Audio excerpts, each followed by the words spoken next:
which is the last part of Lolita 101.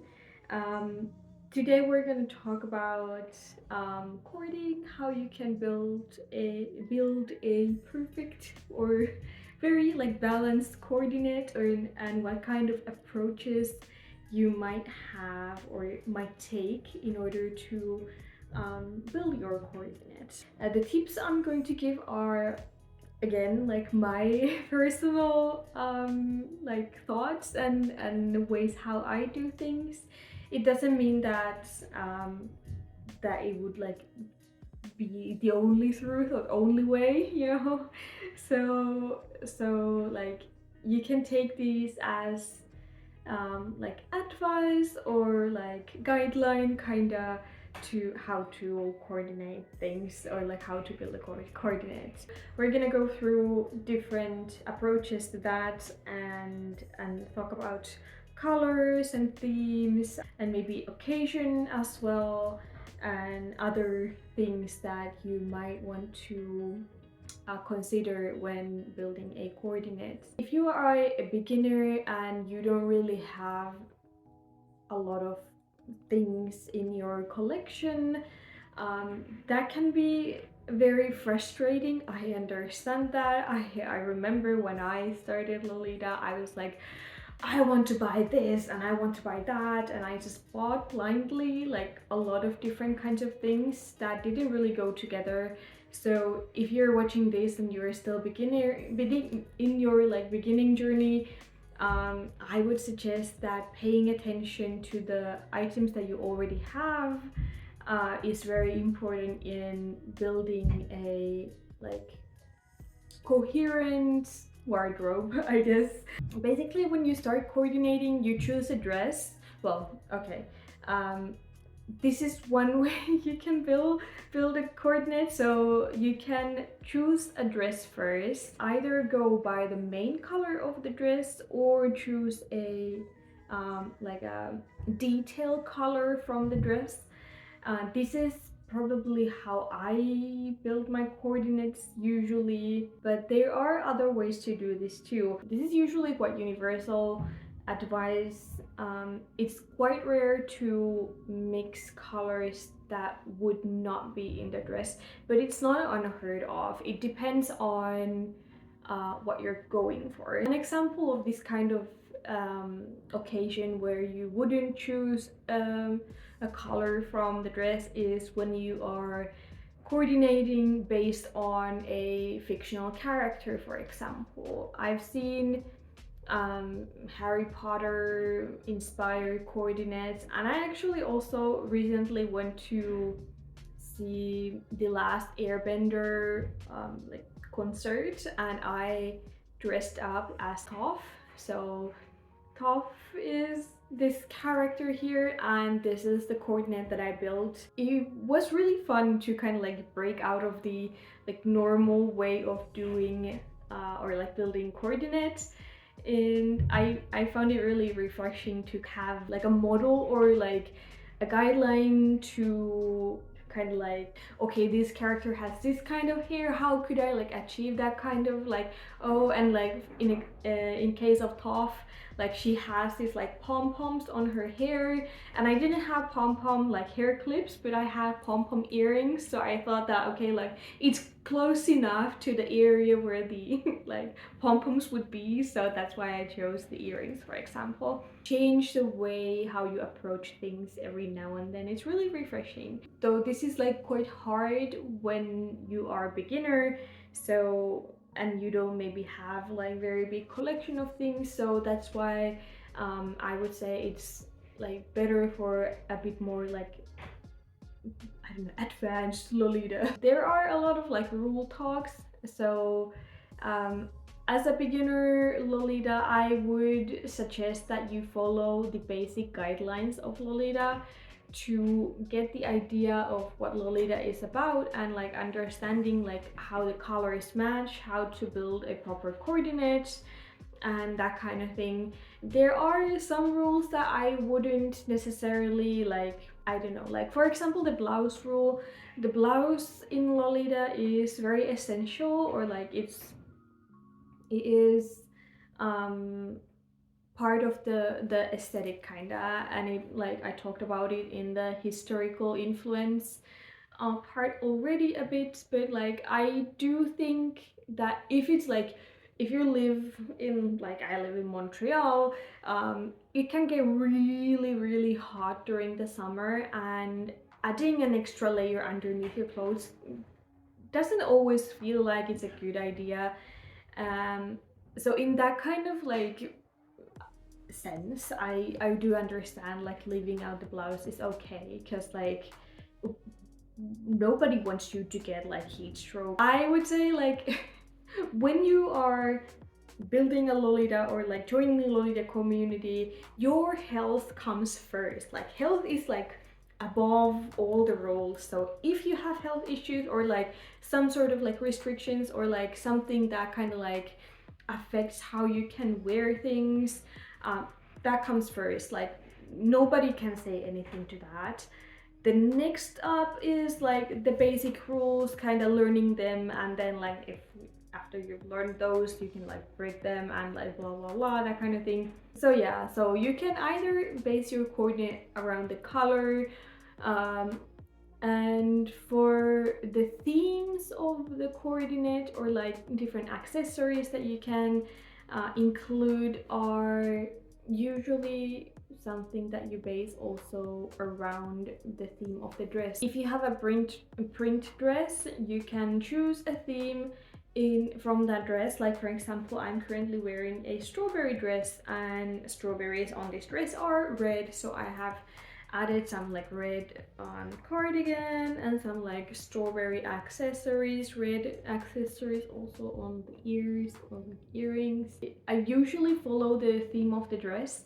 This is where like plain dresses, so like dresses that don't really have any print, come really handy, because those are really like beginner friendly dresses, because those can be coordinated in many different ways. So you can like have one dress and coordinate it with teddy bear ears or bunny ears, or I don't know, like with a certain theme of I don't know, like well strawberries or lemons, cherries, uh, like flowers, whatever. And that's really good starting point for Lolita, because you can start like collecting accessories first, because accessories are really kind of like central piece of changing the like Lolita look kinda. Like, I'm not against like reusing coordinates or like doing the same coordinate over and over,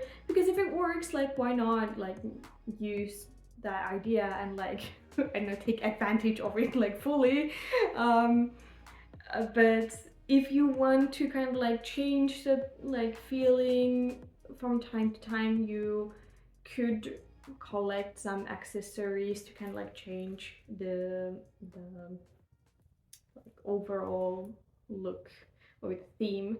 And this also, like starting with plain dresses is also really good in the sense of finding your own personal style with experimenting with accessories. I remember like me buying a dress and I was like really into it first. That happened quite quickly, so it wasn't like after many years, but like quite quickly after buying the dress I would realize that no, this is not really like my style at all. Like I don't wear this at all.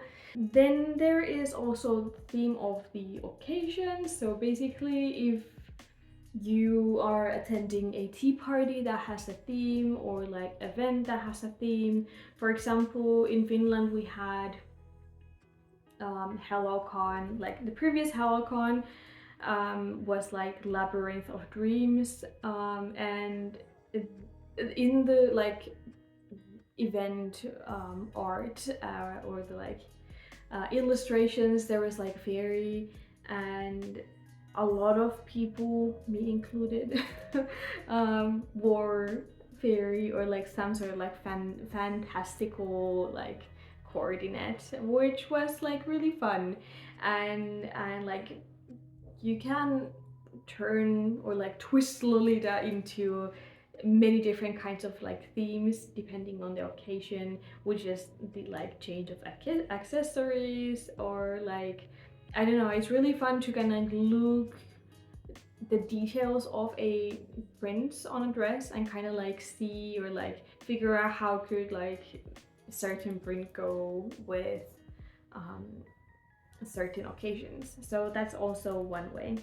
It's also really important to understand that Lolita is it's a long-term hobby. So um, unless you have a lot of money, you usually collect things, items, accessories, dresses, and everything with time, and that is, I think, how it should be.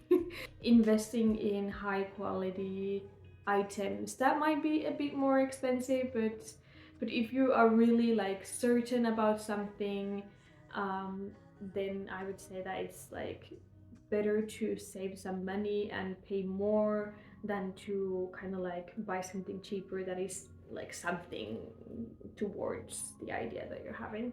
Everybody who gets into Lolita has the like Ida phase.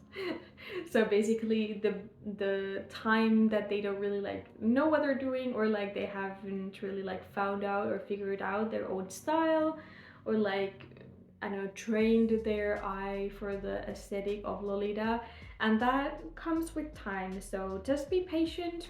Like this is a like quite demanding hobby to start with, and it does require some time to kind of like to figure out things. Being afraid of being Ida is not worth it. So like be Ida and and just like enjoy the moment that you're like really into Lolita, because that doesn't like last forever, or like it changes a bit. Um, so yeah, like just enjoy the fashion, um, like always, all the time. Also with the experience comes the understanding of your own style. So giving yourself time to figure out what kind of themes and what kind of colors you like to wear and like to like have, kind of those might change with time, and that's okay. I think for me, like I was first like really into like sweet stuff. Any kind of sweet was like okay for me in the beginning, but I think that has kind of like refined into sweet classic kind of aspect, that I do like kind of like classic-y sweet things. So I'm not like really into like the like baby room or like toy prints and that kind of things, but I do like animals and flowers and teacups and teapots. So that's like how I have kind of like narrowed down the like themery of Lolita um, with time, and I like understand that like what kind of things that I enjoy the most. Of course, like every now and then I do experiment with my style to kind of like figure out like if I could like expand it a bit more. Like for example, with color red, it's quite a new addition to my wardrobe, and I am currently like thinking about introducing chocolate brown. So, so yeah, that kind of thing. So like your style is evolving all the time. So like don't be afraid to try out new things.